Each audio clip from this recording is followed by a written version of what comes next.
आज मैं मौजूद हूं पना शेल्टर होम में। पाकिस्तान बहुत पीछे जा रहा है। जो औरत है हमने उसको सप्रेस कर दिया है।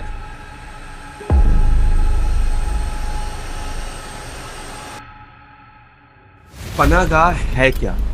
तो तशद्दुदशुदा औरतों के लिए बनाया गया है।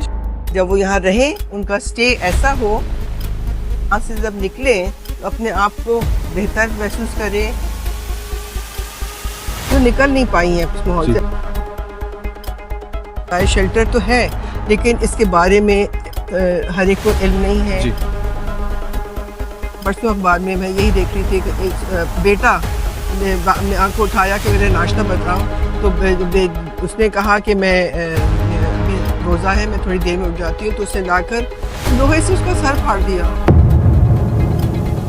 ये है हमारा माहौल। हम समझते हैं कि औरत जो है हमारी जागीर है, टुकड़े कर कर उसकी लाश को बाहर फेंका जाएगा, उसको जिंदा दफना दिया जाएगा। उसको पनाह जैसा इदारा है, अगर वो किसी तशद्दुद का शिकार है वो ज़रूर हमसे रब्ता करें।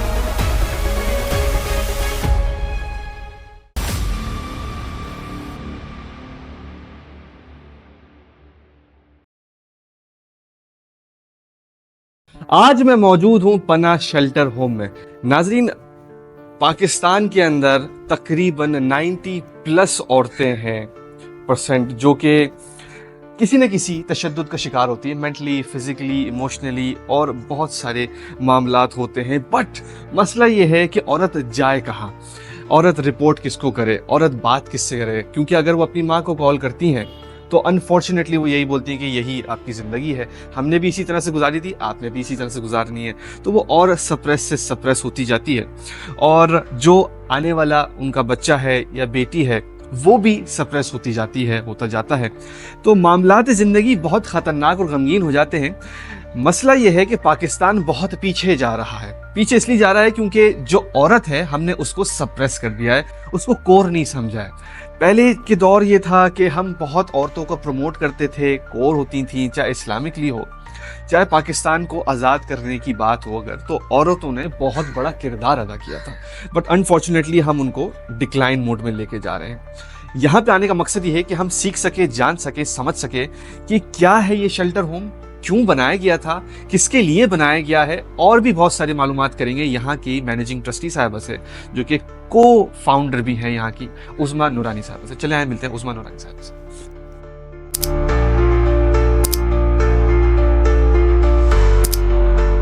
अच्छा, मिस उज़मा नूरानी साहिबा, अस्सलाम वालेकुम। वालेकुम सलाम। कैसी हैं आप? बस ठीक हूँ। हाँ। अच्छा मैम, सबसे पहला बुनियादी जो सवाल है वो ये बताइएगा कि पनागाह है क्या? पनाह एक रिफ्यूज है, ठीक है, जो तशद्दुदशुदा औरतों के लिए बनाया गया है, ठीक है, ताकि वो वायलेंस से निकल सकें ओके, और एक ऐसी जगह आ सकें जहां वो महफूज अपने आप को फील करें। ओके, और यहाँ पर हम उनको, जब वो यहाँ रहे, उनका स्टे ऐसा हो कि हम उनके लिए यहाँ पूरी सहूलतें दें कि वो यहाँ से जब निकले तो अपने आप को बेहतर महसूस करें, एम्पावर्ड महसूस करें, और कोशिश करें कि वो अपने जो उनके मसाइल हैं वो हम इस दौरान में जब वो यहाँ आती हैं उनके हम हल करने की कोशिश कर सकें। ठीक है।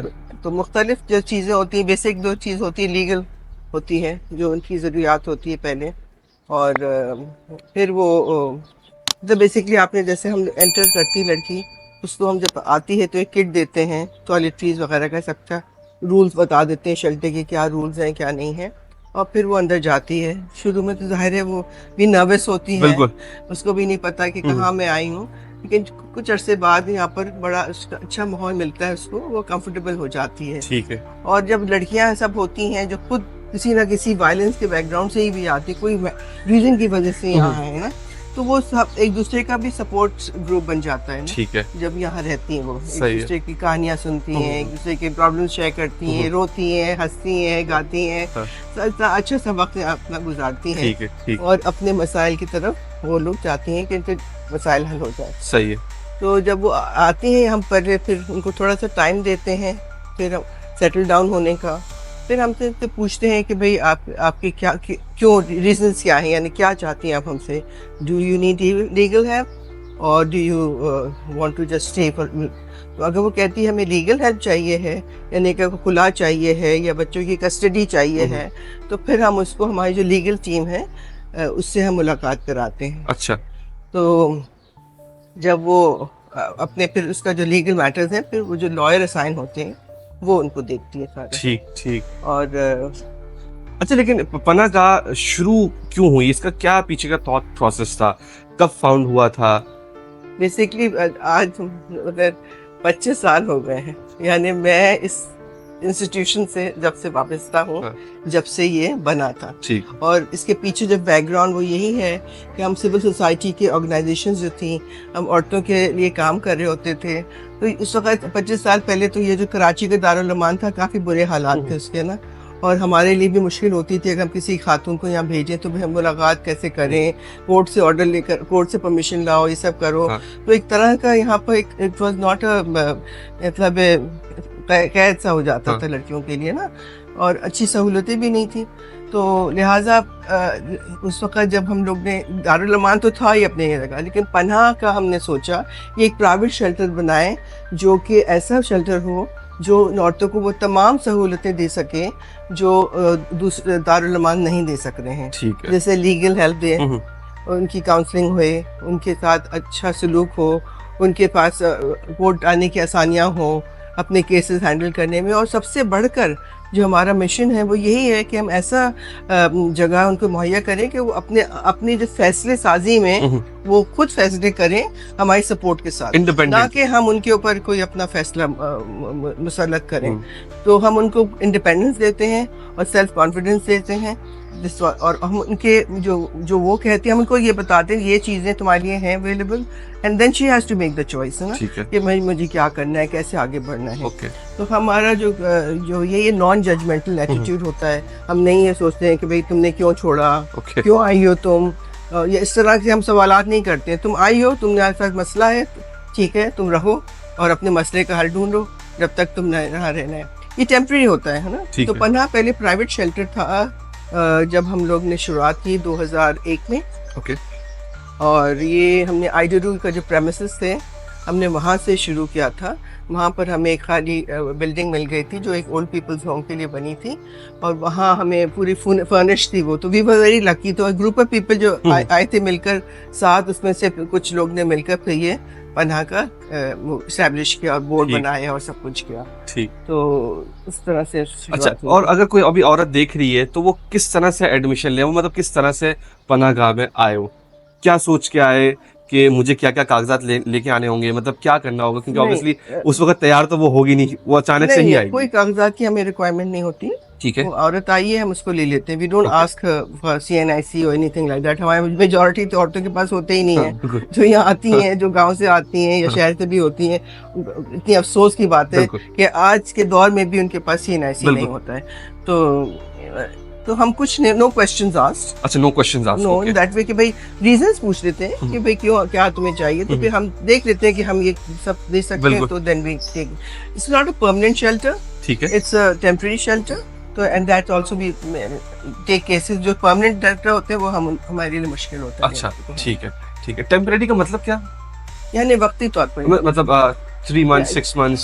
हमारा 4 months है क्राइटेरिया, बट हम किसी को निकालते नहीं है। उसके उस वक्त तक 4 महीने में उसके इश्यूज रिजॉल्व नहीं हुए हैं, वो रुकना चाह रही है, उसके पास कोई जगह नहीं है, तो फिर हम उसको रोकते नहीं है। आई मीन हम उसको निकालते नहीं है। ठीक है। तो she is free to stay here till as long as cases are resolved, है ना, इश्यूज आर रिजॉल्व्ड। अच्छा मैम, ऑब्वियसली बहुत सारे अनफॉर्चुनेटली ऐसे भी है कि डोमेस्टिक वायलेंस का शिकार होती हैं, तो क्या कोई मेडिकल फैसिलिटी है आपके पास? कोई वुंड्स हो रहे हैं उनको, कोई तकलीफ हो रही है उनको, क्या मेडिकल फैसिलिटीज है? पनाह इज वेरी लकी कि जब हमने शुरुआत की थी तो हमें ज़ैनब पंजवानी हॉस्पिटल की सपोर्ट मिल गई थी, और उनकी जो ज़ैनब पंजवानी जो है जिनका वो है अस्पताल, वो हमारे बोर्ड पर है, नादरा पंजवानी। तो right from the beginning she had offered us support for पनाह रेजिडेंट्स। ठीक है। तो सारी मेडिकल नीड्स हैं वो वहाँ फुलफिल हो जाती हैं। ओके। इसके अलावा हमारे डॉक्टर भी आती है हफ्ते में 3 दफ़ा, अभी आई हुई है डॉक्टर भी। अच्छा। तो जो उनकी जो मेडिकल नीड्स हैं वो उनको देखती हैं। ठीक है। फिर हम ऑफ कोर्स काउंसलिंग के बगैर तो कोई इदारा नहीं, ऐसे इदारा नहीं चल सकता। बिल्कुल। तो जब हमने शुरू में हमने बनाया था तो 2 चीज़ें हमने उस वक्त ज़ाहिर फंड्स लिमिटेड थे, तो हमने काउंसलर और लीगल सपोर्ट, ये 2 चीज़ें तो हमने शुरू ही से रखी हुई थी। फिर बाद में हमने हम इनको फिर ऐड करते गए, तो माशाल्लाह से अब इतने साल में बहुत कुछ सहूलियात हैं औरतों के लिए।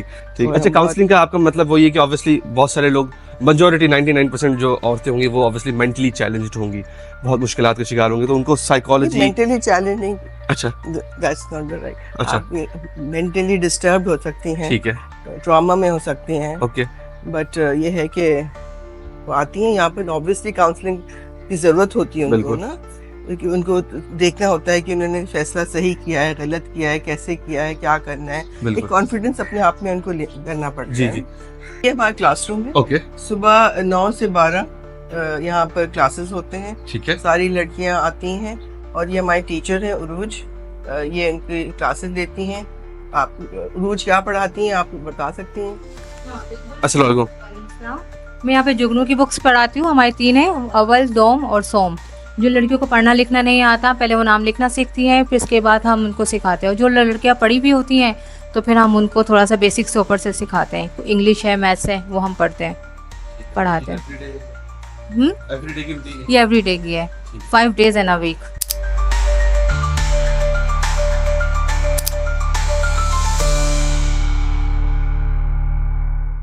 तो सुबह के बाद लड़कियों की पढ़ाई होती है, जैसे मैंने बताया। फिर दोपहर में जब वो फारिग होती हैं तो हमारी मुख्तलिफ एक्टिविटीज़ हो रही होती हैं। और ये जो हमारी सबसे मकबूल एक्टिविटी है वो है ये इनको वो यहाँ पर हमारी टीचर है सादिया, और ये इनको यहाँ पर ब्यूटिशियन ट्रेनिंग करवाती हैं।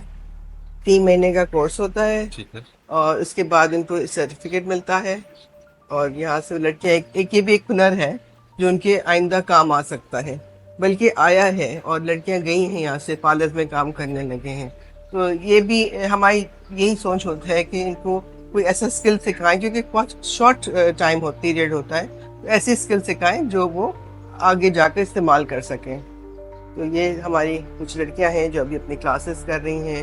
अभी ईद की तैयारी हो रही है और इनके ईद सर्विसेज चल रही हैं, जैसे इन्होंने कहा। सबसे सबसे मकबूल क्लास यही है, सबसे फेवरेट क्लास, क्योंकि इसमें लड़कियों को एक मजा भी आता है, और फिर ये इनकी ब्यूटी भी अच्छी होती है, और फिर ये तैयारी हो जाती है, कॉन्फिडेंस बिल्डअप होता है। सबसे बड़ी बात है कि जब आप अच्छे लगेंगे तो आपको कॉन्फिडेंस बिल्डअप होगा। इनकी आपके लिए बहुत शौक से काम करते हैं। तो ये यह हमारा 3 months का कोर्स है। और ये जो नहीं, असल में ये है कोर्स हमारा बेसिक, लेकिन हम इस काबिल कर देते हैं कि ये पार्लर्स में जाके जॉब्स कर लें, और इससे इनको बहुत फ़ायदा होता है। ये अपने पैरों पे खड़ी हो जाती हैं, और हमें भी अच्छा लगता है कि ये लोग कुछ सीख लिया। तो ये लोग जो नहीं है, एक चीनी कहावत है कि आप मछली खिलाना नहीं सिखाएं, आप मछली देना नहीं दें, आप मछली खिलाना सिखा देना। तो हम इनको यही इसी बेस के तहत हम इनको सिखाते हैं। और माशाल्लाह से यहाँ से बहुत लड़कियाँ गई हैं जो इंडिपेंडेंट हो गई हैं, जो अपने घरों को चला रही हैं। असल में हमारा मकसद ही यही है, पन्हा शेल्टर होम का मकसद ही यही है कि लड़कियों को अपने पैरों पर खड़ा करना। और हम लोग अपने तौर पे, मुझे यहाँ पे 13 साल हो गए काम करते हुए, और मैं समझती हूँ कि ना मैं पनाह के साथ जो ये जुड़ी हुई हूँ, बहुत खुशकिस्मत हूँ कि मैं ये काम कर रही हूँ और सिखा रही हूँ, और बहुत ऑनर फील करती हूँ। और माशाल्लाह से सब बहुत अच्छा है, हमारी मैनेजमेंट, हमारे स्टाफ, हमारी ट्रस्टीज भी इंतहा हमारे साथ कोऑपरेट करते हैं, जिसकी वजह से हमारे ये प्रोग्राम चल रहे हैं। जी, बेसिकली मतलब ये कोई भी इदारा फंड्स के बगैर तो नहीं चल सकता है। तो हमारे पास जब मिलते हैं फंड्स, तो हम इन लड़कियों को अगर एक्स्ट्रा मिलते हैं कि हम कुछ हेल्प करें, तो इन लड़कियों को हम किट्स दे देते हैं। अच्छा, जो घर में जाकर अपना पार्लर खुद चला आसानी से ओपन कर सकती हैं।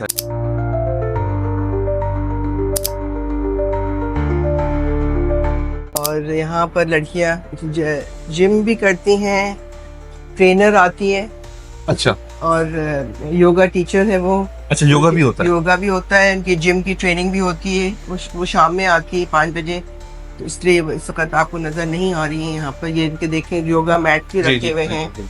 तो इनकी ये बहुत ही लड़कियां बहुत पसंद करती हैं। जाहिर है उनकी बैठे बैठे नहीं तो अच्छा नहीं फील करें, यहाँ उनकी अपनी बॉडी फिट भी रखती हैं, और योगा के जरिए अपने आप को रिलैक्स भी, और इससे भी माइंड रिलैक्स, सारी चीजें हो जाती होंगी। ठीक ठीक।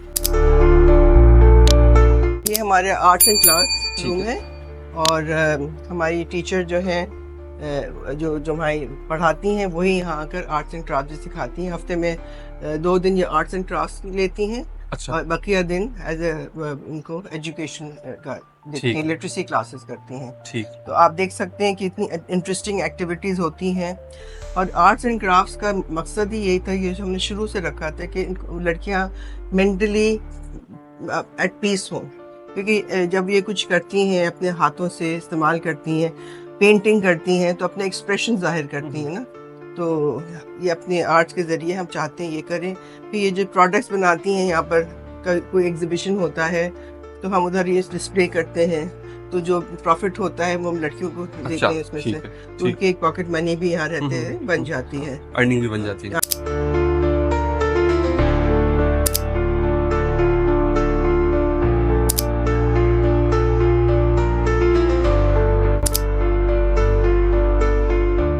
जैसे आपको नजर आ रहा है ये हमारा स्विंग क्लास है, ठीक है। और हमारी टीचर भी यहाँ मौजूद हैं और लड़कियां इस वक्त अपनी सिलाई कर रही हैं, ईद की तैयारियां कर रही हैं। ईद के जोड़े हम लोग इनको प्रोवाइड करते हैं, ओके। तो अपने ईद के जोड़े भी ये लोग यहाँ खुद सीती हैं। इसके अलावा वो बनाती हैं प्रोडक्ट्स वो जो हम इस्तेमाल, ये जैसे आपको सामने नज़र आ रहे हैं प्रोडक्ट्स, ये बनाती हैं, हम एग्जिबिशंस में इनको यूज़ कर लेते हैं। और ये फिर जैसे मैंने पहले भी कहा, जो भी इनका प्रॉफिट होता है वो हम उनके साथ शेयर करते हैं। तो लड़कियाँ हैं, ये हमारी टीचर हैं सिना, ये इनको बहुत अच्छी से देख रहे हैं आप, कटिंग भी करवा हम लोग सिखाते हैं। तो ये बहुत ज़रूरी होता है कटिंग सीखना, और फिर सिलाई, नीट सिलाई करना, और ऐसी सिलाई करना कि वो लोग खरीदने को तैयार हो ना प्रोडक्ट को। यानी ये हुनर है, स्किल है। हाँ, एक स्किल सिखा रहे हैं। और इसमें भी हम यही करते हैं कि जब हमारे पास फंड्स होते हैं तो जब ये जाती हैं, जो लड़कियां बहुत अच्छी होती हैं सिलाई में, हम उनको एक सिलाई मशीन दे देते हैं, तो उनके लिए घर बैठकर भी एक उनका इनकम जनरेशन हो जाता है इस तरह से। तो लड़कियां यहाँ पर एम्ब्रॉयडरी भी कर रही हैं, देखें एम्ब्रॉयडरी भी हो रही है। जैसे सबसे इंटरेस्टिंग बात यह है कि मुख्तलिफ इलाकों से आती हैं लड़कियाँ, तो बलूचिस्तान से आती हैं तो बलूच एम्ब्रॉयडरी कर रही होती हैं, सिंध से आती हैं सिंधी एम्ब्रॉयडरी करती हैं, केपी से आते हैं, तो हर जगह की बहुत खूबसूरत एम्ब्रॉयडरी भी यहाँ हो जाती है लड़कियों की, और अच्छा इनका वक्त गुजर जाता है सिलाई की। तो क्रोशे बना रही हैं वो बैठकर, देख रहे हैं क्रोशे हो रहा है, उनको क्रोशे का उनके पास हुनर है पहले से, तो वो क्रोशे बना रही हैं। ऐसी मशीन यूज करना है सब सीख जाती है ना यहाँ पर। जो ये हमारा रिक्रिएशन रूम है, ठीक है। जैसे आप देखते हैं, जैसे हमारे गेस्ट आते हैं कोई, हमें उनको एंटरटेन करना होता है, तो ये डाइनिंग और ड्राइंग है, और यहाँ पर हम उनको करते हैं। अभी आपको ये सब सामान जो नजर आ रहा है, ये इनकी ईद के तोहफे हैं, जो इनको अब दिए जाएंगे। आज मुझसे कहा गया कि आप उनको दीजिएगा तोहफे, तो लड़कियों को मिलेंगे, इसलिए सब यहाँ रखा हुआ है। तो basically this is for visitors to be used, है ना। ठीक है। ये हमारा डे केयर है।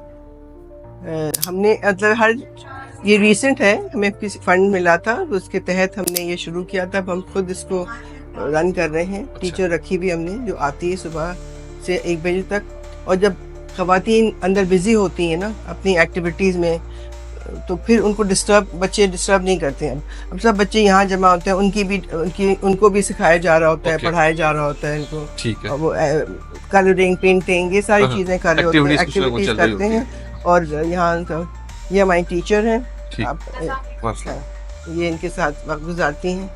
आप देख रहे हैं छोटे छोटे बच्चे हैं सब, जो न्यू बॉर्न होते हैं वो उधर लेट जाते हैं ताकि मदद के साथ। बहुत इंटरेस्टिंग सा उनके लिए कमरा बनाया हुआ है हमने, जैसे आप देख सकते हैं।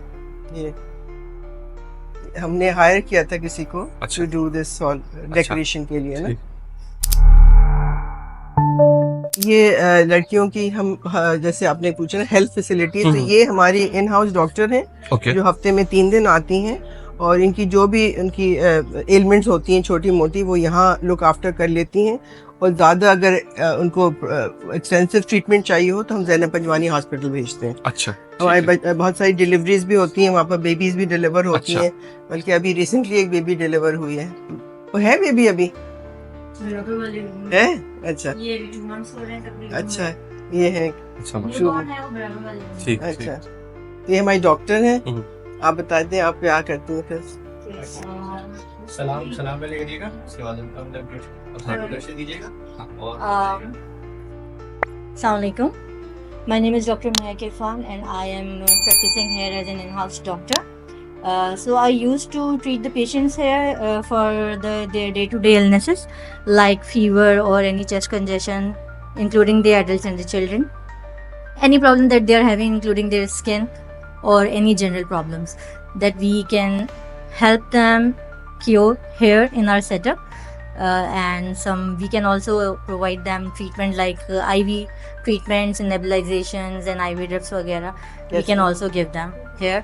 But if there is some major problem or we think that they need to go to a tertiary care, then we refer them to Zainab Panjwani Medical Center. Thank you. Rooms हैं कुछ यहाँ बनाए थे हमने transitional facility के लिए कि लड़कियां जो लॉन्ग टर्म स्टे करना चाहें तो वो यहाँ रह सकती हैं, अपने जॉब पर भी जा सकती हैं और अपना मतलब इंडिपेंडेंटली रह सकती हैं 6 महीने साल भर के लिए। लेकिन ऐसा बहुत कम लड़कियां होती हैं तो हम ये ज़्यादातर यूज़ करते हैं आइसोलेशन रूम के लिए। ठीक है। तो जो भी खातून आती है हम उसको यहाँ पर टेम्परेरी रखते हैं 2-3 दिन, जब तक कि डॉक्टर चेक नहीं कर ले उसको और बता नहीं दे कि भाई मतलब इन्फेक्शस कोई डिजीज नहीं है उसको। अक्सर औरतें जो आती हैं स्किन और इन्फेक्शन बहुत होते हैं इनके, तो वो हमें देखना पड़ता है कि स्प्रेड नहीं हो जाए ना कोई ऐसी कंटेजियस ना हो। हाँ, तो वो डॉक्टर जब कह देती है क्लियर है तो फिर हम आगे बढ़ते हैं। कोई यहाँ रहते हुए भी लड़की को कुछ ऐसा कुछ हो जाता है तो हम उसको आइसोलेट कर देते हैं। यहाँ पर हाउसकीपर्स बैठती हैं, यहाँ लड़कियों के फोन कॉल टाइम हो रहा है, आप देख रही हैं लड़कियाँ अपने फोनों पर बात कर रही हैं। कितनी देर का टाइम होता है? 10 मिनट हर लड़की को फोन कॉल मिलता है। ये भी वही कमरा है ना, आइसोलेशन। ये हमारी हाउसकीपर है। मेरा नाम शबाना है, हाउसकीपर हूँ मैं। शेल्टर होम में तकरीबन 5 साल हो चुके हैं मुझे जॉब करते हुए, और बहुत अच्छा इदारा है ख़वातीन के हवाले से। बहुत अच्छी चीज़ें हम फैसिलिटेट करते हैं ख़वातीन को, खाने पीने से लेकर उनका मेडिकली। और मतलब जब ख़वातीन यहाँ आती हैं तो बहुत डरी हुई होती हैं, लेकिन जब वो यहाँ पे रहती हैं, यहाँ के सारे रूल्स वगैरह देखती हैं, तो उन्हें ऐसा लगता है घर है। बिल्कुल पना जो है बिल्कुल घर की तरह है, मतलब कोई इदारा नहीं लगता पना। और हमें भी ऐसा ही लगता है जब हम जॉब करने यहाँ पर आते हैं तो लगता है हम एक घर छोड़ के दूसरे घर में जा रहे हैं। तुम्हारा क्या रोल है बता दो। जी हमारा क्या रोल है बताओ। हम यहाँ पर 24 आवर्स की ड्यूटी करते हैं। 2 डेज ड्यूटी होती है हमारी 48 आवर्स। उसमें ये होता है कि हम ड्यूटी पर जब आते हैं तो लड़कियों की तमाम प्रॉब्लम्स, एडमिशन्स, डिस्चार्ज, जो भी प्रोसेस होता है उन सबको हम ही डील कर रहे होते हैं। और ये है कि साथ ही साथ इनके जो भी इश्यूज़ होते हैं उनको फिर मैनेजमेंट तक पहुंचाना कि उनके प्रॉब्लम सॉल्ट आउट हो जाए, ये सारी चीज़ें कर रहा होता है पना। और हम इन्हीं पना का पूरा स्टाफ इन सब चीज़ों को लेके चल रहा होता है। इनके खाने पीने से लेकर इनकी बीमारियों तक हम इन्फॉर्म करते हैं। फिर मैनेजमेंट उस चीज़ का फैसला करती है और उन्हें हमारा पंजवानी हॉस्पिटल है, वहाँ से उन्हें मेडिकली यानी कि जो भी ट्रीटमेंट होती है वो दी जाती है। Thank you. बेसिकली जो हाउसकीपर्स हैं दे हैव टू इंश्योर कि यहाँ पर डिसिप्लिन रहे और यहाँ जो खातून आए वो कंफर्टेबल फील करें।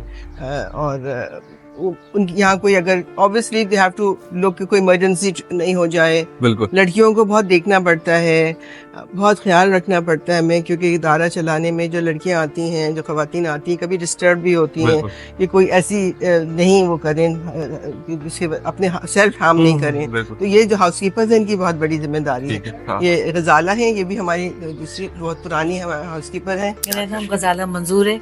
मैं यहाँ पर 48 आवर्स ड्यूटी करती हूँ एज अ हाउसकीपर, और मुझे यहाँ पर 12 साल हो चुके हैं, 12 साल होने वाले।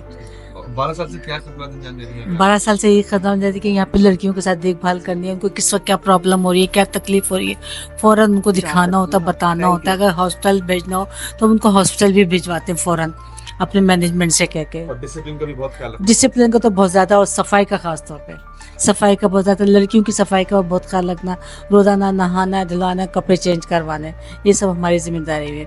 और फिर खाना भी बहुत सफाई के साथ पकवाते हैं, बहुत अच्छी तरीके से खुद अपनी सुपरविजन में खड़े होकर हम करवाते हैं। यानी कि काफी बहुत बड़ी जिम्मेदारी है। उनको भी बहुत अच्छा खाना पकाती है, तो लड़कियों को भी अच्छा सिखाती है। तो कंप्यूटर लैब है जहाँ लड़कियों की फिल वक्त एक ट्रेनिंग हो रही है। जो लड़कियाँ थोड़ी इंटरेस्टेड होती हैं उनको हम यहाँ पर सिखाते हैं बेसिक कंप्यूटर स्किल्स तो वो इस्तेमाल कर सकते हैं अपने, अगर प्रोडक्ट्स मार्केट करना हो या कुछ करना हो तो कंप्यूटर आना बहुत ज़रूरी होता है ना। तो वी हैव स्टार्टेड दिस के लिए भी। अब हमेशा अगर फंड्स का भी कोई, अगर मैंने कहा ना, अगर हमें मिलते हैं फंड्स हम ये ज़रूर करते हैं, या कोई और लड़की जिसके पास ट्रेनिंग होती है वो फिर सिखाती है। तो this is our computer lab.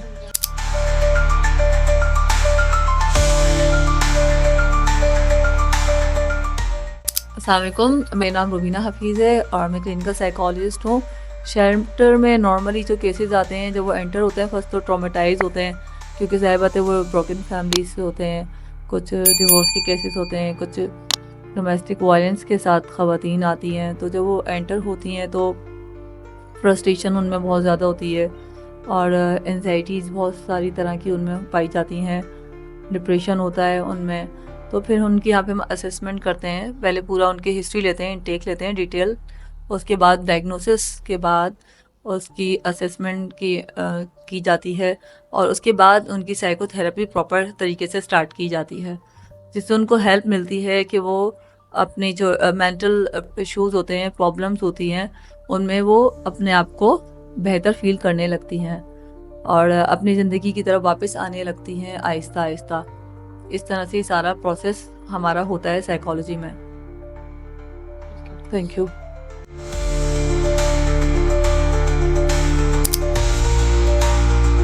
अस्सलाम वालेकुम, क्या हो रहा है?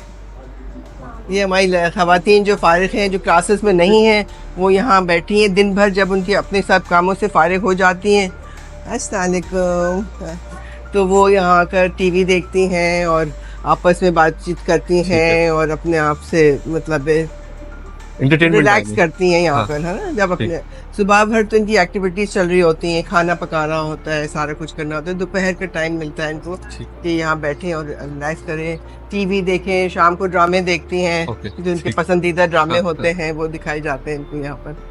तो it's a nice place to relax. ये डाइनिंग एरिया है लड़कियों का, सब मिलकर यहाँ खाना खाती हैं। 12:30-1 बजे सुबह फारिग हो जाती हैं अपने खाना ना पकाने में, फिर यहाँ खाती हैं। यहाँ सारे स्टाफ का सबका खाना पकवाती हैं लड़कियाँ, जो हाउसकीपर्स होती हैं ओवरसी करती हैं, और सब मिल बैठ कर यहाँ खाना होता है। यहाँ बच्चे यहाँ बैठ जाते हैं और उनकी माँ उनके साथ बैठ जाती हैं ताकि आराम से उनको खिला सकें खाना। यहाँ दस्तरखान लग जाता है उनके लिए।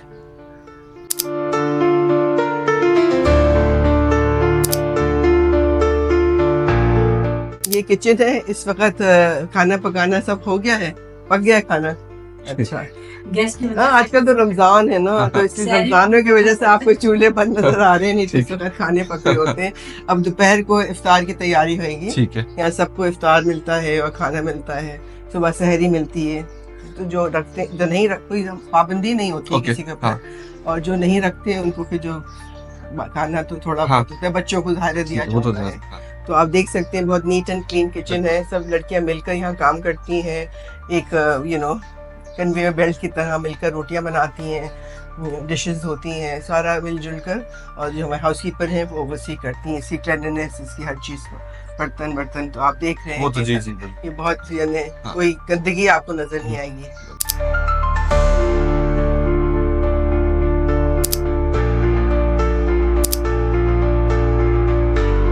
ये हमारा ग्रॉसरी स्टोर है, जहाँ पे हम अपनी जितनी महीने की हमारी ग्रॉसरीज होती हैं उसमें से इंडेंट बुक होती है, हमारे पास रजिस्टर होता है जिस पे हम अपनी सारी ये चीज़ें जो हैं जब हमारे पास आती हैं, पहले तो जो रिक्वायरमेंट होती है उसको हम यहाँ पे अपने हाउसकीपर्स से लेके, और मैं उसको बेसिकली देख रही होती हूँ, और फिर इन जो हमारे पास चीज़ें रिक्वायर्ड होती हैं पूरे मंथ के लिए उसको हम यहाँ पे मंगवाते हैं राशन के तौर पे, फिर यहाँ पे रखते हैं। अच्छा, हमारा महीने का हमारा पूरा मेन्यू बना हुआ होता है जिसमें हमारे डे टू डे हमारी कौन कौन सी ज़रूरत होगी, आज क्या मेन्यू बनेगा, लंच डिनर, ब्रेकफास्ट सारा उसके अंदर शामिल होता है। तो उसी हिसाब से हम पूरा ये जो स्टोर है इसको हम मैनेज कर रहे होते हैं। उसके अलावा हमारे पास ये जो आप अलमारियाँ देख रही हैं, इसके अंदर हमारी रेजिडेंट्स के सामान पड़ा हुआ होता है, उनकी बेडिंग्स पड़ी हुई होती हैं। जितनी हमारे पास रेजिडेंट्स आती हैं, जब वो यहाँ पे उनका एडमिशन होता है तो हम एक पूरा बैग बना के देते हैं जिसमें हम उनके 2 जोड़े कपड़े उनको ख़वातीन को देते हैं। उसके अलावा जो उनकी टॉयलेटरीज़ का पूरा एक पैक होता है जिसमें शैम्पू, टूथपेस्ट, टूथब्रश पूरा उनका एक हम बना के वो हम उनको साथ देते हैं। तो जब वो यहाँ पे एडमिशन हो जाता है तो फिर हम उनको इसी रूम से हम उनको लेके जाते हैं अंदर और ये सारा पैक जो है वो उनको देते हैं।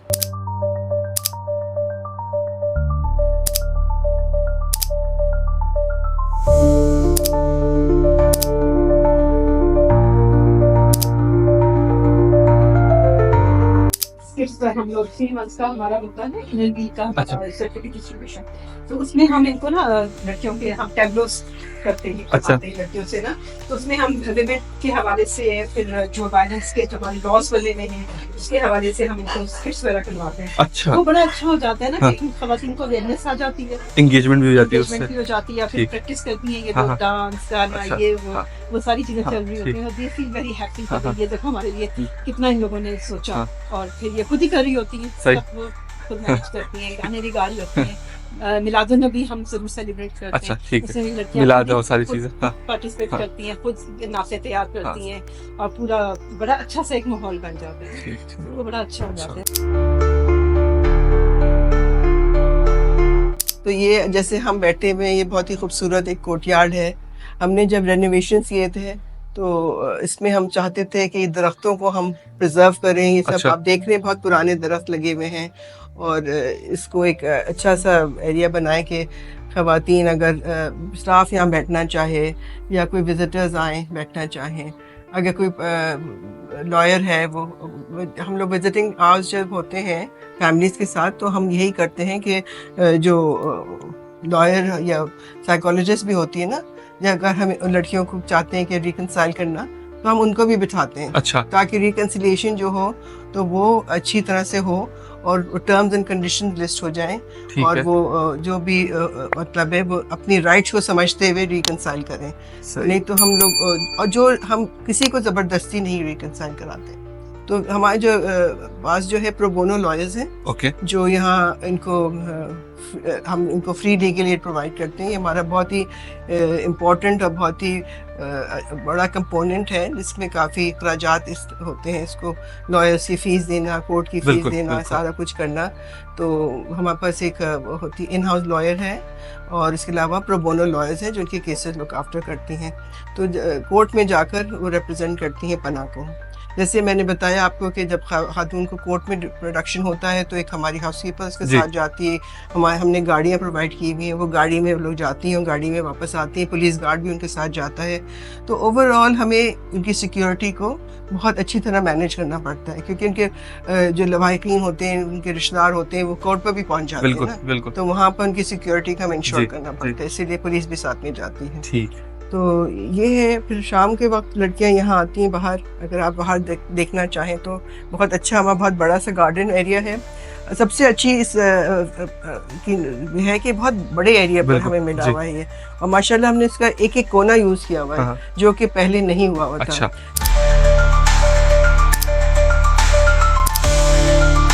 हमारा ये एडमिनिस्ट्रेशन एरिया है, यहाँ हमारे मैनेजर और रिहैबिलिटेशन ऑफिसर बैठती हैं। ठीक है। और ये जो है ओवरऑल ओवरसी करती हैं शेल्टर के नीड्स को। ठीक है। आइए आप उनसे भी मिल लें। ये हमारी मैनेजर है तमीना।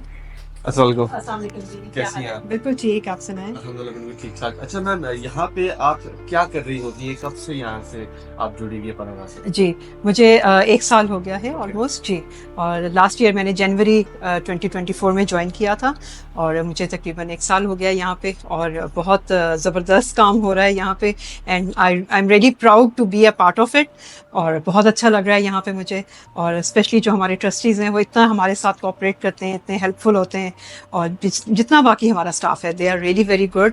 और उसके अलावा ये है कि काम बहुत ज़्यादा है, नेशनली रेजिडेंट्स इतनी सारी हैं, और डे टू डे बेसिस पे हमें सारा मैनेज करना होता है। इनके जितने केसेस हैं वो भी मैनेज कर रहे होते हैं हम लोग। फिर जो डे टू डे इनकी एक्टिविटीज़ होती हैं उन सबके जितने हमारी वोकेशनल ट्रेनिंग्स चल रही होती हैं उनको भी हम लोग देख रहे होते हैं।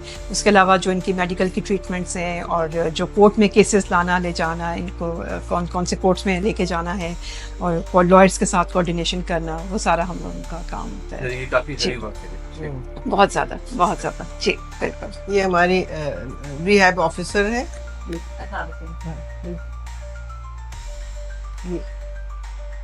अस्सलाम वालेकुम जी। कब से तुम हो सब? मैं यहाँ पे 2016 से काम कर रही हूँ और ये रिहैबिलिटेशन ऑफिसर के तौर पे ही काम कर रही हूँ। मेरा जो बुनियादी काम है वो ये है कि जितनी भी ख़वातीन हमारे पास आती हैं हम उनकी असेसमेंट करते हैं कि उनकी नीड क्या है, यहाँ पे उनको किस तरह की लीगल एड चाहिए, किस तरह की उनको सर्विसेज चाहिए। बाकी सर्विसेज तो हमारी मैंडेटरी हैं, जो अंदर हम वोकेशनल क्लासेस हमारी चल रही हैं तमाम लड़कियों को मिल रही होती है, लेकिन तमाम लड़कियां एक ख़ास अपनी नीड बेस के साथ आती हैं कि उनकी क्या नीड हो सकती है यहाँ पे। तो कुछ सिर्फ लीगल एड के लिए आती हैं, कुछ के लिए होता है कि उनको अपनी लाइफ में आगे जाना होता है, तो वो उनके लिए जॉब्स का सर्च करना या उनके लिए जो कोर्सेज़ का सर्च करना कि मज़ीद किस तरह की कोर्सेज़ उनको हम दे सकते हैं। साथ में ये कि कुछ लड़कियों का शिनाख्ती कार्ड का इशू रहा, उसमें पन्ना ने बहुत काम किया। हमने नादरा के साथ जो है एक अंडरस्टैंडिंग बना ली थी कि नादरा से हेल्प ली और लड़कियों के डॉक्यूमेंटेशन में थोड़ी सी वेव करवा के हमने उन लड़कियों की शिनाख्ती कार्ड बनवाए। साथ में कुछ लड़कियों का ऐसा था जिनके पासपोर्ट का इशू था, उसमें हमने उनको हेल्प की पासपोर्ट बनवाने में। और यानी जैसे मैंने कहा कि कुछ लड़कियां ऐसी आती हैं जिनको स्पेशल नीड्स की ज़रूरत होती है, उनका जो केस है या उनकी जो नौयत है केस की वो बहुत मुख्तलिफ होती है, इसलिए हम उनकी हर लड़की को एक अलग से असेस कर रहे होते हैं। हमारे साइकोलॉजिस्ट और मेरे साइकोलॉजिस्ट का काम जो है वो एक ही पेज पे होता है कि हम जो है उनको असेस कर रहे होते हैं, उनको देख रहे होते हैं कि उनको किस तरह की यहाँ से हेल्प चाहिए होती है। और साथ में उनके जो बच्चे आते हैं उन बच्चों के लिए भी डे केयर में ये हमारी असेसमेंट ही थी कि इन बच्चों को डे केयर की ज़रूरत है ताकि उनकी मदर्स जो हैं वो यहाँ पे जितना हमारा वोकेशनल प्रोग्राम है उसको उनसे वो मुकम्मल तौर पे जो है वो फ़ायदा उठा सकें। तो डे केयर भी हमारा इसी सिलसिले में है। तो मेरा बुनियादी काम यही है कि असेसमेंट करना है, उनके लिए नई वेन्यूज़ ढूंढना है और उनको हेल्प करना है। Thank you.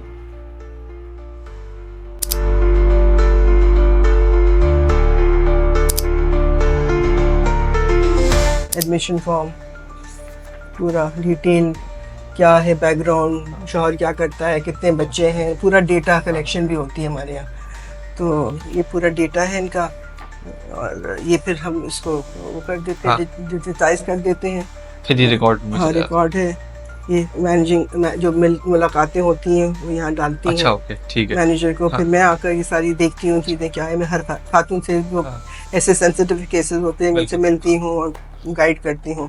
तो ये एक बहुत ही इम्पोर्टेंट डॉक्यूमेंट होता है जो हम इसको बनाते हैं हर औरत के साथ, है ना। अभी कितने एडमिशन मतलब कितने अभी? हाँ 38 होंगी मेरे ख्याल से, चेंज होती रहती है बट इतना ही रहता है 35 to 40। कभी तो कुछ जमाना था 50 तक चली गई। अच्छा।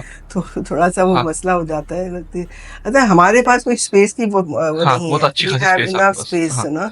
ऊपर पूरी डॉर्मेट्रीज हैं बनी हुई जहाँ पर कम से कम 40 बेड्स तो लगे हुए हैं, 40-45 बेड्स लगे हुए हैं, नीचे भी बेड्स हैं। तो स्पेस का तो मसला नहीं होता है, क्राउडिंग हो जाती है। ज़ाहिर है जो इंडिविजुअल अटेंशन कम औरतों में मिलेगा वो फिर ज़्यादा बेहतर होता है। बिल्कुल। तो अगर और शेल्टर्स हों जहाँ औरतें अपने आप को सेफ महसूस कर सकें, मेरे ख्याल से ऐसे शेल्टर्स की भी ज़रूरत है जहाँ औरत जब यहाँ से निकले और उसके पास कोई रहने का ठिकाना नहीं होता है ना।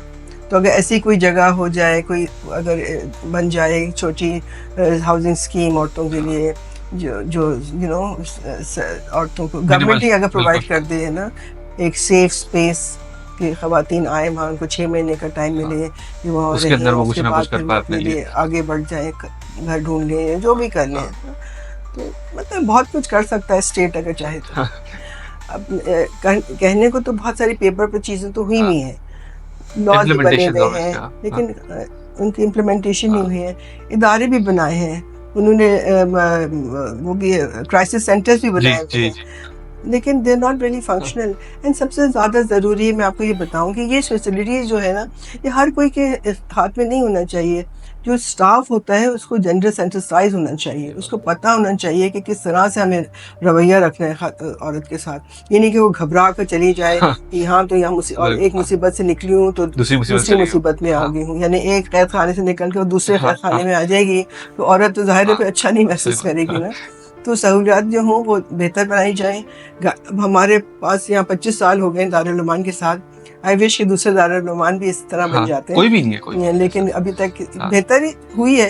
अच्छा, दारुल उलूम में बेहतरी हुई है? और जो दूसरी जगह पे शहर हैं, क्योंकि कई नई बिल्डिंग मिल गई है उनको, बेहतर स्टाफ। हैदराबाद का दारुल उलूम भी है, लेकिन बहुत ज़रूरी है कि जो स्टाफ वहाँ पर, जो कि परमानेंसी नहीं होती है, आपकी पोस्टिंग हो जाती है, फिर कुछ अरसे बाद आपको वहाँ से हटा दिया जाता है, तो वो ये नहीं होना चाहिए। देयर शुड बी प्रॉपर कि जो लंबा अरसा काम करे। और हैदराबाद और मैं गई हूँ लड़काना में, वेरी नाइस वहाँ की जो इंचार्ज है, जो मतलब है, लेकिन वही बिल्डिंग में झांपे लटक रही हैं, कोई देखभाल नहीं है, इतना सीधा सा माहौल है। Women doesn't feel good. यहाँ तो मतलब है, जब औरतें आती हैं वो कहती हैं कि हमने तो तस्वुर भी नहीं किया था कि ऐसी लाइफ भी हो सकती है। I mean for them staying here is also an experience, you know, and they feel good about it. And but देखिए, हर एक को चाहते हैं कि अपनी लाइफ में आगे बढ़े। ये नहीं, डिपेंडेंसी नहीं होना चाहिए, हमें क्रिएट नहीं करना चाहिए कि औरत आकर हमारे पर डिपेंड करे। हम डिपेंडेंसी नहीं क्रिएट करते, हम इंडिपेंडेंस की तरफ उनको ले जाते हैं। जब भी तो सारे स्किल्स और सारी चीजें सिखाई जाती हैं। जिनके मसाइल किस हद तक औरतें आती हैं, फिर चली भी जाती हैं, रिकनसाइल कर देती हैं, मजबूरन उनको जाना पड़ता है, फिर उनके साथ हमको करती हैं। अच्छा, रिकनसाइल के बाद वापस आ जाती हैं, हाँ, 2 दफ़ा 3 दफ़ा कई दफ़ा। Finally then she, it's not easy for a woman to decide to leave her husband, because वो यही सोचती है मैं कैसे रहूंगी, फाइनेंशियली डिपेंडेंट होती है।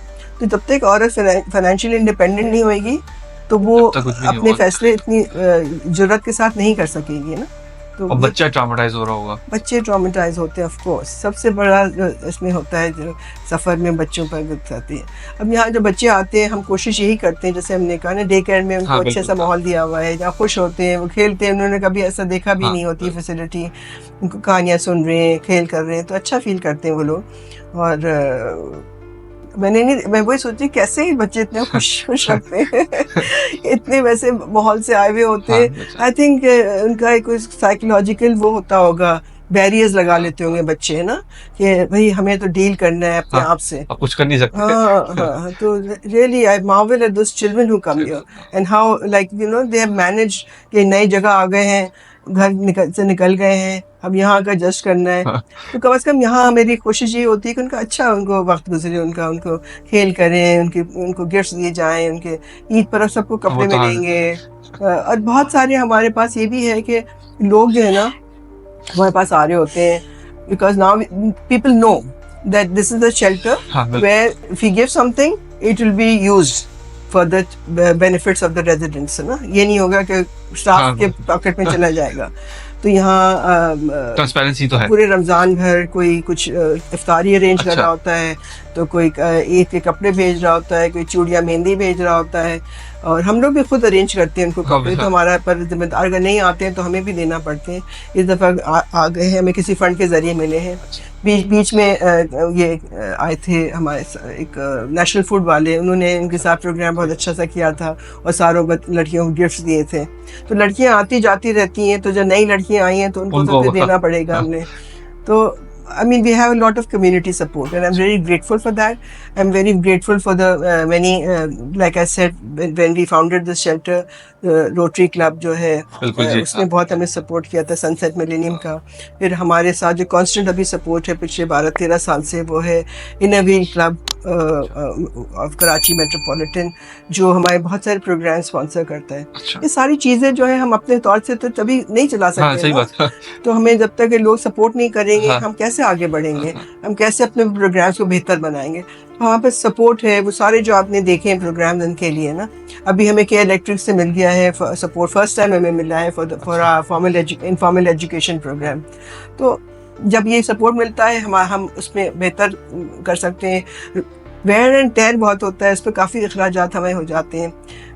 you can see by the look of the बिल्कुल, shelter that yes. you ensure that everything is in good हाँ, good हाँ, shape. हाँ. ड्रैबी सा नहीं लगे, एक अच्छा सा cheerful माहौल होना चाहिए यहाँ पर, which we have tried our best and I hope we have succeeded, क्योंकि जो भी Yeah, आता I है think हाँ, बिल्कुल. हाँ. तो हमारे पास ये है अभी। तो लोग ऐसे भी आ जाते हैं अंदर आकर एक छोटा मोटा चेक लिख कर हाँ, चले बिल्कुल, जाते हैं ना, हाँ, ज़कात खास करके रमज़ान के महीनों में ना ज़कात वगैरह दे देते हैं। बट बिग टाइम फंडिंग जो होती है वो हमारे जो ट्रस्टीज़ हैं, जमील यूसुफ साहब हैं और लोग जो है ट्रस्टीज़ हैं, वो लोग डोनर फंडिंग लाते हैं फ्रॉम बिजनेस कम्युनिटी से, जो हमें सस्टेन करती है। बिल्कुल, हाँ. एक हमारे पास एक फंड्स आए हुए होते हैं बाहर से, फंड्स हमें जो जो जो इंटरनेशनल जो ऑर्गेनाइजेशंस हैं वो हमें नहीं देती हैं। वो कहते हैं कि नहीं, हम सर्विस डिलीवरी के लिए नहीं देंगे, हालांकि service delivery is for prevent violence against women. वो इस अभी तक उनके जहन में ये समझ नहीं आया, ठीक है. तो हमें फंड नहीं मिलते उनकी तरफ से। एक आध हमें फंड मिल जाता है बाहर से, तो हम वेरी ग्रेटफुल टू एरन फंड जो हमें दे रहा होता है, बेल्जियम का ये है फंड। और अदरवाइज लाइक आई सेड हमें जेप की फंडिंग मिली थी, अच्छा. USAID हाँ. की, आज से 15 साल पहले जब आई थी। तो ये जिम वगैरह जो है ना हमारे पास था पहले, तो छोटी मोटी, बट जो अच्छी Proper, जो आपको हाँ, equipment जी, नजर आ रहा हाँ. है वो हमने तब शुरू किया था और ठीक. प्रॉपर इसको एक सेटअप हाँ. बना दिया था। फिर अच्छी बात ये है, लेकिन आप ये देखें जो ये डोनर जो करते हैं लोग फंडिंग, जब उनकी फंडिंग रुक जाती है प्रोग्राम भी खत्म हो जाते हैं, लेकिन हमने अभी कोई तक प्रोग्राम नहीं खत्म ये बड़ी किया, बात है. हमने सारे कंटिन्यू किए। एक दफा आप उधर ले आए तो हम पीछे नहीं जाएंगे ना, और आगे बढ़ेंगे। तो ये हमारा मिशन है, हाँ, ये बड़ी बात मेक है. इट बेटर एंड वो हाँ. मतलब लड़कियों को जितना हम उनके साथ उनके लिए बेहतर मौके दे सकते हैं उनको दें, हाँ, दे रहे. ताकि उनका जो यहाँ वक्त है एक अच्छे से माहौल में गुजरे, वो अपने आप को अच्छा फील करें ना। चेयरफुल एनवायरनमेंट होगा तो वो भी चेयरफुल फील करेंगे। Obviously, हाँ.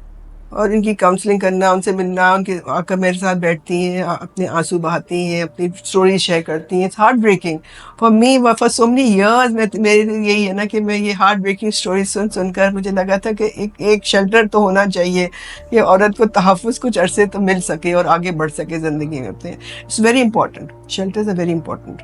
मोस्ट हार्ट ब्रेकिंग क्या था आपके लिए? मोस्ट हार्ट ब्रेकिंग इंसिडेंट जो आपने सुना हो? अभी एक रिसेंटली, ऐसे तो बहुत सारे हैं, अभी रिसेंटली एक खातून आई थी, वेरी इंडिपेंडेंट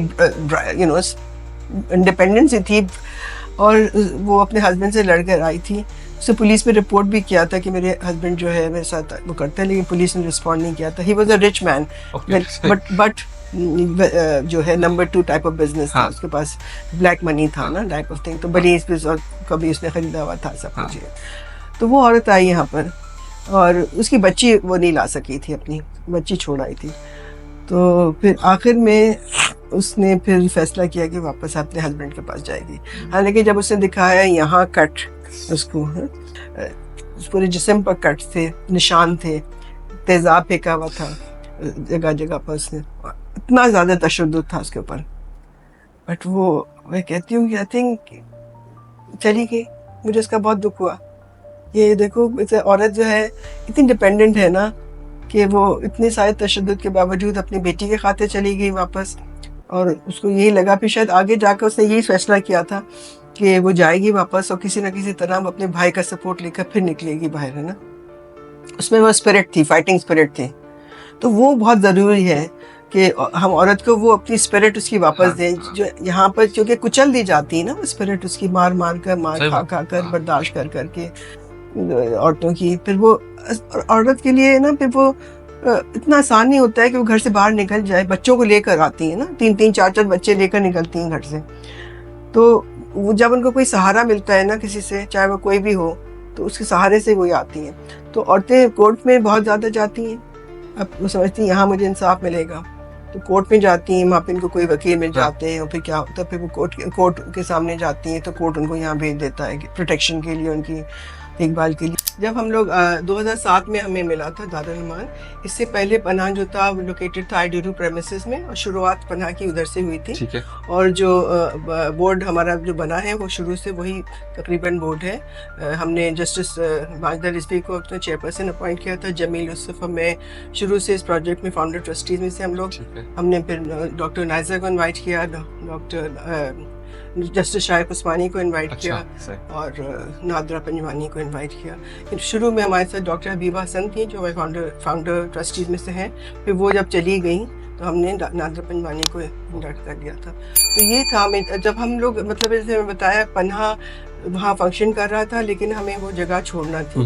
अब हम कहाँ जाएं, ये थोड़ा मसला हमारे लिए हो रहा था। ढूंढ रहे थे, फंड्स भी लिमिटेड थे। शुरू में हमें जो एमनेस्टी इंटरनेशनल ने फंड्स दिए थे वो 3 साल की फंडिंग थी, हमने वो खींच के 5 साल चला लिए थे। तो अब क्या करें, तो फिर ये दारुल अमान जो सख्त हालात थे, बहुत बुरे थे। तो हमारी एक मैनेजिंग कमेटी मेंबर थी डॉक्टर राबिया जबेरी, और वो उनकी जान पहचान थी गवर्नर से, उनसे हमने प्रपोज किया कि आप हमें दारुल अमान दे दें। और फिर हमने एक मेमोरेंडम ऑफ अंडरस्टैंडिंग साइन किया उनके साथ, और इस तरह से हमारा है ये मेमोरेंडम के पन्हा के पास ये पूरा रनिंग जो है पन्हा लुक आफ्टर करेगा, और इसमें मतलब independently Panah will also look after the cases of Darul Aman. So that is how we got this. But हमें जब मिला तो ये हालात थे दारुल अमान के बिल्डिंग के, आप देख रहे हैं ना। और फंड्स हमारे पास लिमिटेड थे, तो सब ट्रस्टीज ने फंड्स डाले इधर उधर से। फंड हमें एक बहुत बड़ी फंडिंग मिली जो यहाँ आपने को मैंने बताया। ये जो रोटरी क्लब है, इन्होंने हमें बहुत बड़ी फंडिंग दी, हमें गाड़ी दी, और जिसकी वजह से हम ये सारा अंदर का हिस्सा जो है हमने रेनोवेट कर लिया उसको, और उसको फंक्शनल बना दिया। फर्निश करना, आई मीन पूरा एक घर सजाना जिसे कहते हैं ना, फर्निश, वही था। ये पूरा घर हमने बनाया इसको। जो वहाँ से फर्नीचर भी लाए, ऐड किया, क्योंकि ये ज्यादा बड़ा था। आपको डॉर्मेटरी भी आप देख लीजिएगा कि कितनी है। तो ये शुरू में हम ये हिस्सा जब तक नहीं बना था, जैसे मैंने आपको बताया, जो ऑफिस एरिया था वो जो था वो एक घर था, बंगलो था, जहाँ पर जो दारुल अमान की इंचार्ज थी वो रहा करती थी, लेकिन वो भी अबैंडन बिल्डिंग की तरह था। फिर हम लोगों ने कुछ साल 7-8 साल हो गए उसको भी, हमने फंड मिले तो वो बना दिया। और ये जो एरिया पहले ऑफिस का था, इसको हमने कन्वर्ट कर दिया। जो क्लासरूम वगैरह अंदर हो रहे होते थे, क्लासरूम इधर हो रहे होते, बाकी एक्टिविटीज अंदर थी, और एक्सपैंड कर दी और ऐड कर दी। जिम ऐड किया हमने। Over a period of time हमने एडिशंस किए मैक्सिमम जितना हम कर सकते थे। बिल्कुल। तो जिम ऐड हुआ, और आर्ट्स एंड क्लास तो होते ही था पहले से भी, स्विंग कटिंग भी होता था, लेकिन on a much better bigger scale, you know. So you can see that the rooms are very well furnished. सारे इक्विपमेंट है उनके पास, टीचर्स हैं, सारों की टीचर्स हैं जो अपने अपने एरियाज में माहिरियत रखती हैं, और हम कोशिश करते हैं हमारा स्टाफ इस एरिया से ही हो ताकि उनको आने जाने मसला ना हो। ठीक। ये हमारा आउटडोर एरिया है।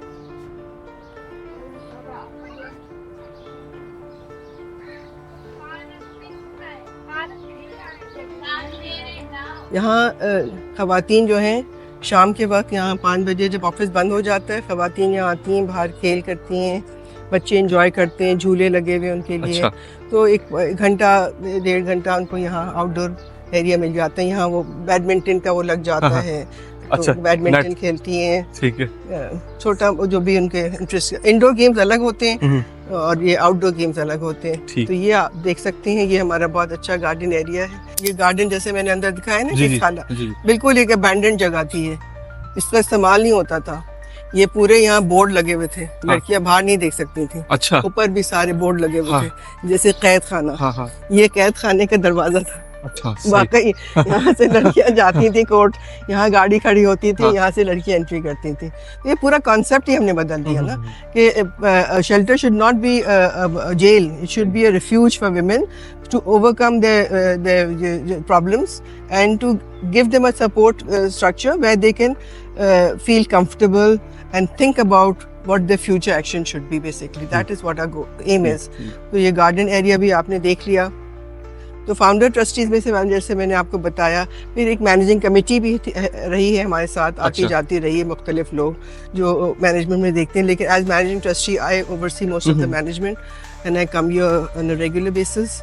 एंड मुझे भी गार्डनिंग का बहुत शौक है, तो मैं यहाँ ज़्यादा एम्फेसिस करती हूँ गार्डनिंग पर, तो कि क्या फुलवारी होना चाहिए। अब ये नए इनके झूले आना है अभी, ये शाम को बच्चे यहाँ खेलते हैं। अगर आप वहाँ पर देख ये फाउंटेन चलता है, अभी नहीं चलाया हुआ इन्होंने, फाउंटेन भी चलता है, स्लाइड है। मतलब एक इतना अच्छा एनवायरनमेंट है ना ये, बिल्कुल, कि लड़कियाँ अच्छा फील करती हैं। मैं भी अच्छा फील करती हूँ कि इतना अच्छा सा सुकून वाली जगह है। इस पूरे यानी जो इर्द गिर्द आप देखें कितना वो है वहाँ पर शोर शराबा, यहाँ पर एक सुकून है, नेचर से बहुत कनेक्टेड है। तो ये है। अच्छा मैम, जाते जाते कुछ और सवाल है सोसाइटी के हिसाब से, कि पहली चीज तो ये कि ऐसा होता ही क्यों है कि वुमेन को रेफ्यूज पाने की जरूरत पड़े? देखिए, वायलेंस अगेंस्ट वुमेन जो है प्रिवेलेंट है पूरी दुनिया में, बिल्कुल। और ये एक रीज़न है जिसके पीछे पिदरशाही जो का जो हमारा माशरा है वहाँ, और वो जो कंट्रोल जो होता है मर्द समझता है मेरे इख्तियार में है, बिल्कुल।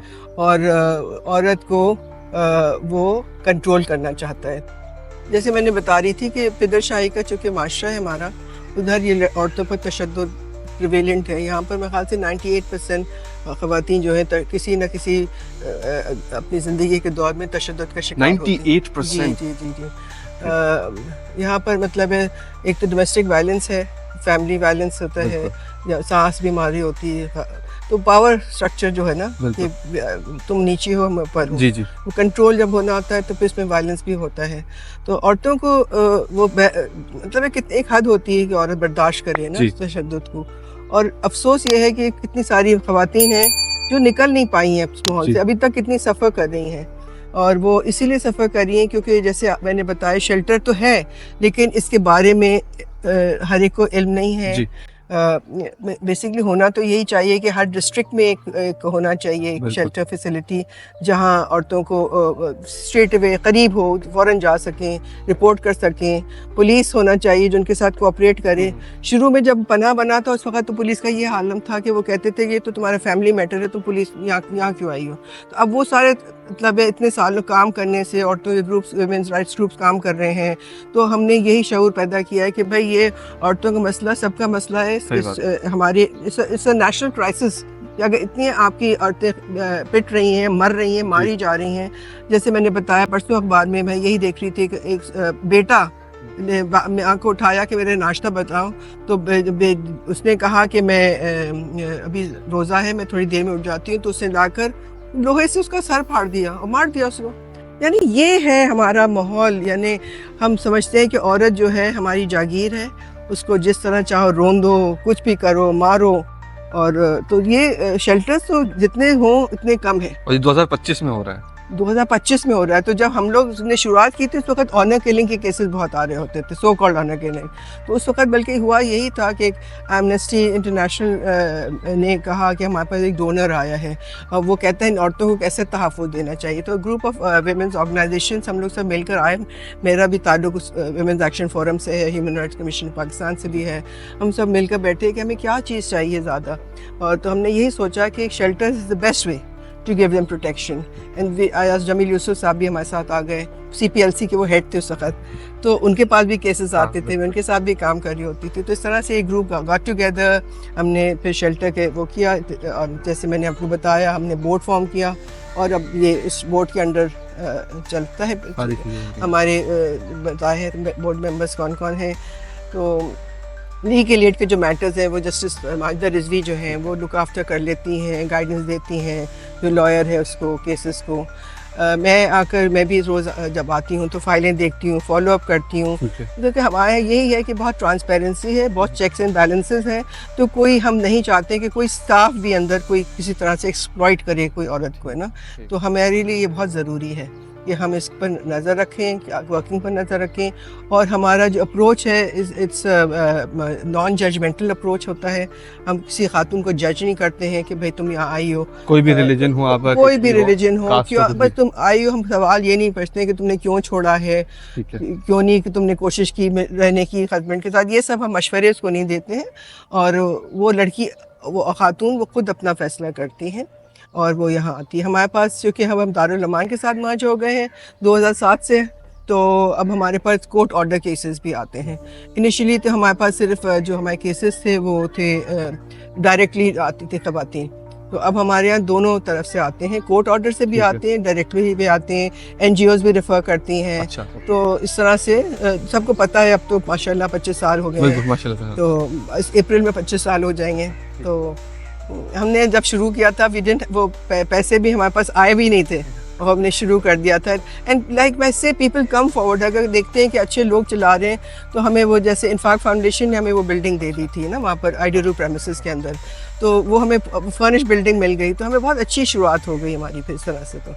तो ये है हमारी मंजिल, आगे 25 साल अब आगे भी जो भी आए इसको संभाले, इसको इसी हम चाहते हैं जो हमारे जो प्रिंसिपल्स हैं इसी मिशन के साथ चले, जो कि एक है कि स्पेस है औरतों के लिए कि आकर अपने मसाइल का हल ढूंढे और आगे बढ़े, एम्पावर्ड हों, आगे उनके लिए कोई, सबसे ज़्यादा ज़रूरी है कि औरत अगर अपने तौर पर कुछ अपने लिए पैसे अर्न कर सकती है तो वो ज़्यादा बेहतर उसका जो पोजीशन होता है फैमिली में हो जाता है।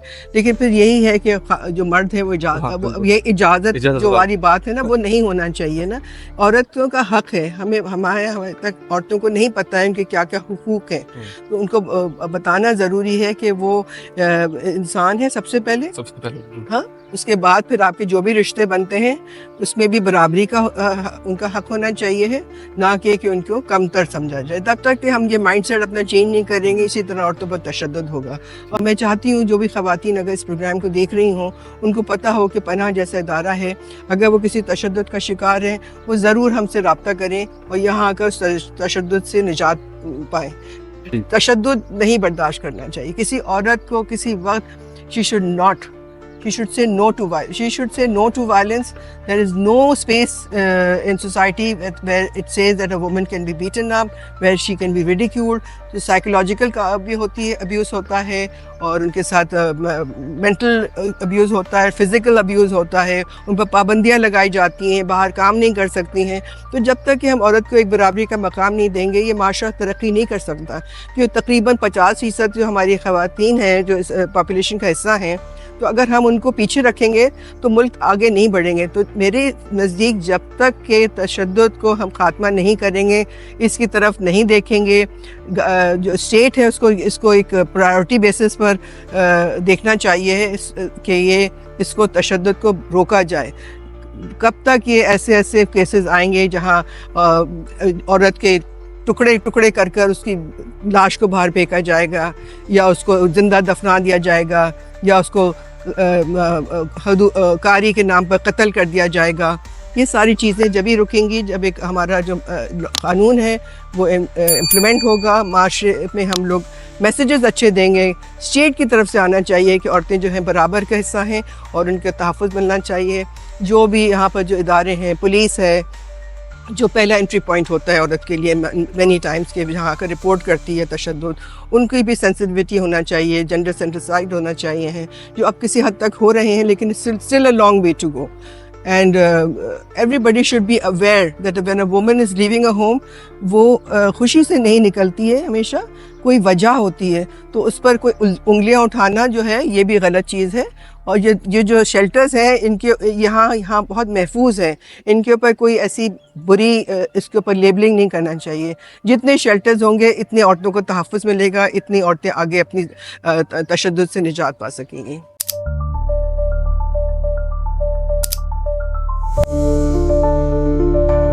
अच्छा मैम, जाते जाते एक आखिरी सवाल, अभी आपने जो मैसेज दिया था वो औरतों के हवाले से दिया था, बट ऑब्वियसली हम लोगों को एज मेन चेंज होना पड़ेगा किसी न किसी तरीके से। अगर हमारी माँ ने या हमारी किसी औरत ने तरबियत ये नहीं दी है कि आप सप्रेस करें अपनी बीवी को, आप सप्रेस करें अपनी बेटी को, तो हमें एटलीस्ट एज अ मैन भी कुछ ना कुछ सोसाइटी में अपना डालना पड़ेगा, कंट्रीब्यूशन करनी पड़ेगी। तो आप हम जैसे मर्दों को क्या मैसेज देना चाहेंगे? नहीं हो तो देखिए, मर्दों की जहनियत बदलने की बिल्कुल ज़रूरत है।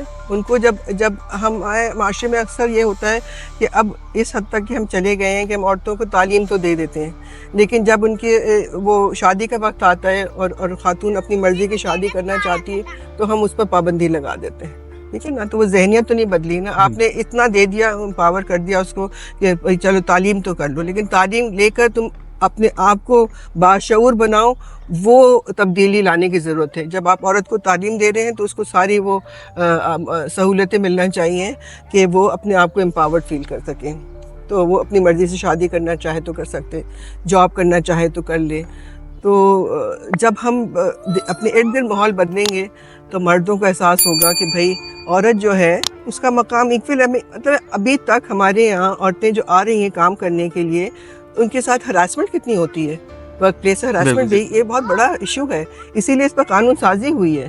तो मतलब है फैमिली स्ट्रक्चर्स जो हैं, ज़ाहिर है वहाँ पर उनको भी अवेयर होना चाहिए है, और उनको अवेयर करने का तरीका आपका मीडिया है जो एक बहुत पॉजिटिव रोल प्ले कर सकता है कि उनको बाशऊर बनाए और उनको बताएं कि भाई एम्पावरमेंट क्या होता है, औरतों के हुकूक क्या होते हैं, और एक बराबरी का हक देना हर औरत की, मतलब इट्स योर फंडामेंटल राइट है। ये हमारा कानून, ये हमारा जो आइन है वो हमें ये राइट देता है।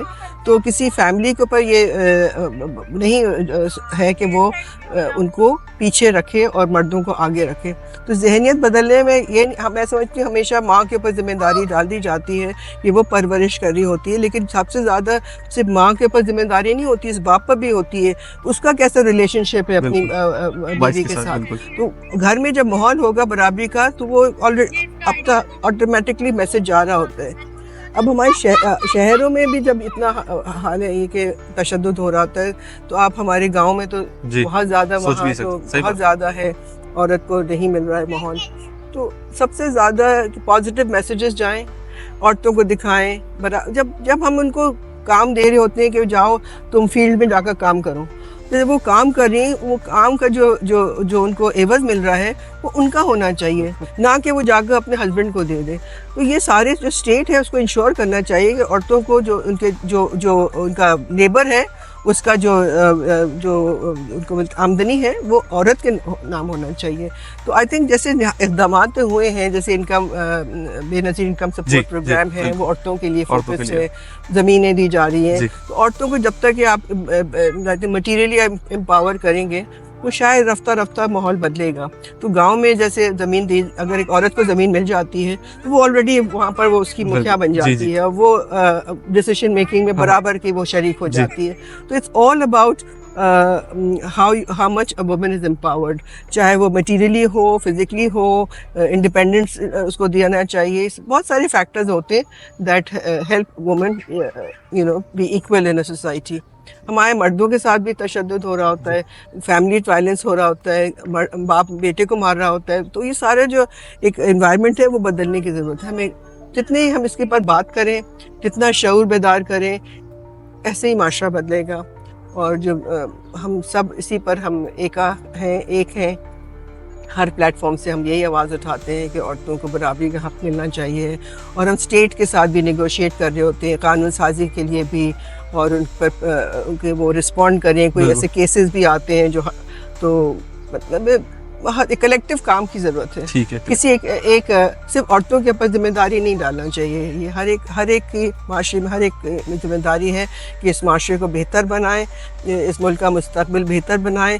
और मुस्तकबिल बेहतर जब ही होगा जब ये माशरे में तशद्दुद नहीं होगा, औरतों को सहूलतें मिलेंगी और आगे बढ़ेंगी। और जितनी औरतें आप आएंगी काम में तो आपकी इकॉनमी बढ़ेगी ना। एग्जैक्टली, हाँ। तो ये कोर है, औरतें मेरे ख्याल से तो फिर कोर है आप किसी भी कंट्री को आगे बढ़ाने के लिए। बिल्कुल आप देखें तो मेरी उम्मीद है कि एक दिन एक माशरा बनेगा जहाँ औरतों के बराबरी के हुकूक होंगे, औरतें तशद्दुद से फ्री होंगी, और वो बराबर अगर शादी करेंगी तो वो बराबरी की उनकी स्टेटस होगा उनका, ना कि हस्बैंड अपने आप को समझे कि वो सुपीरियर है। ये मेंटालिटी मर्दों की, मैं समझती हूँ साथ साथ औरतों की, मर्दों की ज़्यादा के अंदर शऊर पैदा करने की ज़रूरत है कि आप लोग अपने आप को बदलें। आजकल अब यही हो रहा है कि हम यही देख रहे हैं कि हमने औरतों के साथ तो बात करते हैं, लेकिन हमें मर्दों के साथ भी बात करना चाहिए। हमारे औरतों पर अपनी यानी they don't even have a right over their own bodies, अगर उनको बच्चा चाहिए या नहीं चाहिए।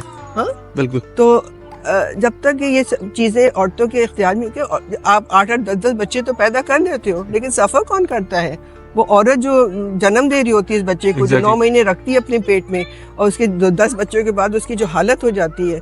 और तो ये स्टेट को यही देखना है कि we have to also promote, that is the state's responsibility कि आप प्रमोट करें फैमिली प्लानिंग, क्योंकि फैमिली प्लानिंग से ही औरत को भी तहफ़्फ़ुज़ मिलेगा, मर्द को भी मिलेगा, क्योंकि इकोनॉमिकली वो अभी इतना नहीं है उसके पास होते पैसे, बिकॉज उसके पास लेकिन शऊर नहीं है कि ये जो है हमारे एक तो गुड़मुड़ बहुत हो गई है मज़हब की और हमारे जो लॉज की। तो I think we should separate it. जो हमारे कॉन्स्टिट्यूशनल राइट्स है उस पर अमल करो, उसके ऊपर जो सारे शहरियों के राइट्स हैं वो औरत के भी राइट्स होता चाहिए, और स्टेट को इंश्योर करना चाहिए कि औरत को वो राइट्स मिल जाएं। ठीक है, प्रॉपर डिलीवर हो जाए। जी हाँ, प्रॉपर। ठीक है। मैम, दुनिया में सबसे कीमती चीज़ होता है वक्त, वो आपने हमें दिया, इस इदारे को दिया, इस मुल्क को दिया, इन सेंस के आपके बहुत सारे काम ऐसे भी है जो सिंध ह्यूमन राइट्स कमीशन से हुए हैं, जिस तरह से आपने बोला है आपका human rights commission of Pakistan से हुए हैं, और वुमेन एक्शन फोरम से हुए हैं, और भी बहुत सारी चीज़ें आप एक्टिव होती हैं सोशल वर्किंग के अंदर। आपके लिए तहे दिल से बहुत बहुत शुक्रिया।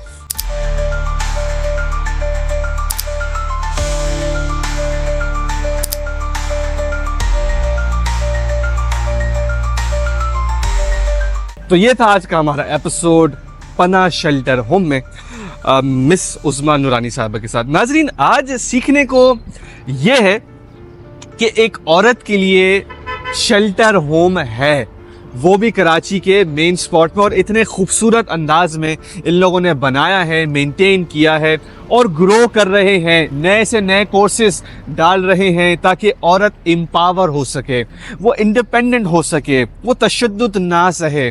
और जिस तरीके से मैं देख रहा हूँ इन सबको, इन पूरी मैनेजमेंट टीम को, ट्रस्टी को तो मैं बहुत अच्छे तरीके से जानता हूँ, जो कि हमारे जमील यूसुफ साहब है, मेरे मेंटोर है, उनको मैं कहता हूँ the man, the myth, the legend.